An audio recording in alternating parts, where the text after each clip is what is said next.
বার্সেলোনাকে উড়িয়ে দিয়ে inter Milan বেশ ফুরফুরে মেজাজেই ছিল। সেই জয়ের আত্মবিশ্বাসে ইন্টার মিলান হয়তো ভেবেছিল এবার সিরিয়া লিগ টাইটেলটাও তারা কবজা করে নেবে।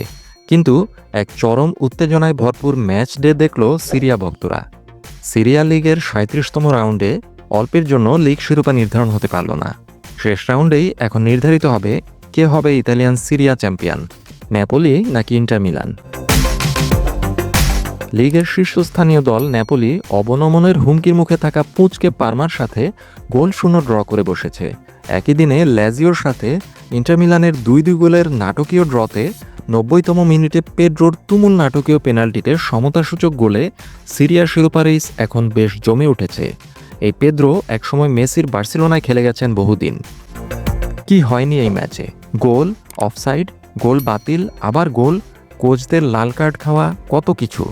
প্রথমার্ধের অতিরিক্ত সময়ে ইয়ান বিসেকের গোলে ইন্টার মিলান এগিয়ে যায়, স্কোর লাইন দাঁড়ায় ১-০। এরপর ৭২তম মিনিটে ল্যাজিওর পেদ্রো গোল করলে সেটা সাইডলাইন রেফারি অফসাইডে বাতিল করেন, কিন্তু ভিএআর থেকে অনফিল্ড রেফারি সেই গোল আবার দিয়ে দিলে সমতা আনে ল্যাজিও, স্কোর লাইন দাঁড়ায় ১-১।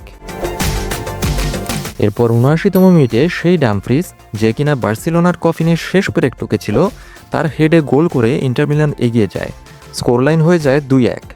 নাটকের কেবল শুরু। যে ইয়ান বিসেক ইন্টার মিলানের হয়ে প্রথম গোল করেছিলেন, তারই হ্যান্ডবলের পর অনফিল্ড রেফারি টিভি দেখে পেনাল্টি দিলে ৯০তম মিনিটে সমতাসূচক গোলটি করেন আবার সেই পেদ্রো। এরপরেও নাটক শেষ হয়নি।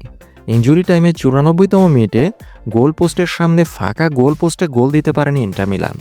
মাটিতে আছাড় খেয়ে পড়ে গেছে ইন্টার মিলানের প্লেয়ার। এরপর আবার ৯৮তম মিনিটে ইন্টার মিলানের আর্নটোভিচ গোল করলেও অফসাইডে তা বাতিল হয়ে যায়। এটুকুতেই যদি আপনার মুখ হা হয়ে যায়, তাহলে আপনার জন্য আরও মজার খবর আছে।